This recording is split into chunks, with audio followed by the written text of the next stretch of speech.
À un mois du jour J, le couronnement de Charles III prend forme. Après la liste des invités diplomatiques, d'autres détails de la prestigieuse cérémonie, qui mettra à nouveau les Windsor au premier plan, filtrent dans la presse. C'est notamment le cas du fameux salut au balcon, passage obligé des souverains britanniques et de leurs familles.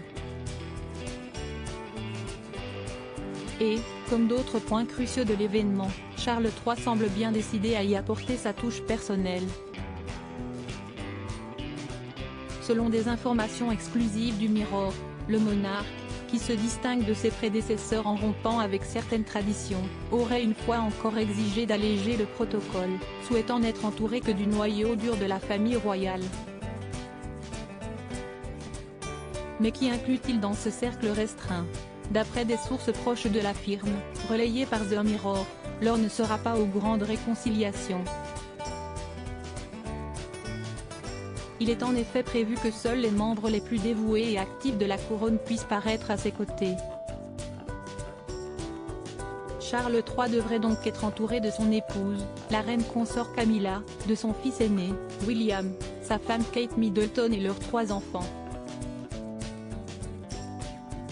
La princesse Anne et son époux le vice-amiral Sir Tim Lawrence, ainsi que le prince Edward et sa femme Sophie, seront bien évidemment présents.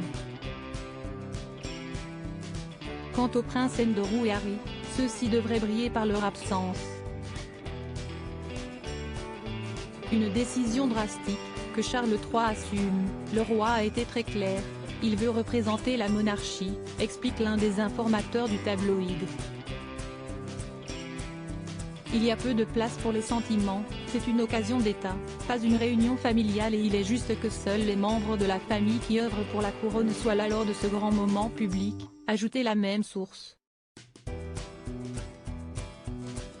Supérieur à Charles III, Camilla, Kate Middleton, retour sur le Commonwealth Day 2023 des Windsor Harry et Meghan, le message cinglant de Sarah Ferguson et si le prince Harry et Meghan Markle n'auront pas de place sur la photo de famille, la présence du couple Sussex au couronnement demeure plus qu'incertaine.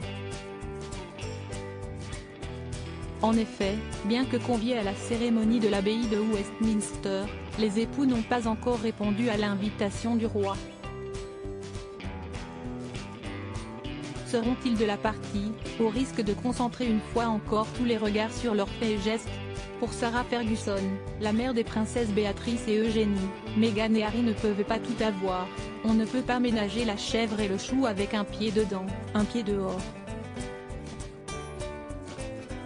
On reste où on sort, a souligné l'ex-femme du prince Andrew dans une interview accordée aux Indépendants le 5 avril.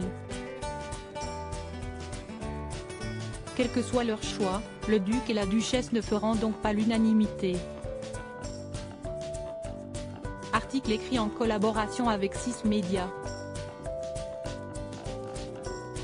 Crédit Photo, agence.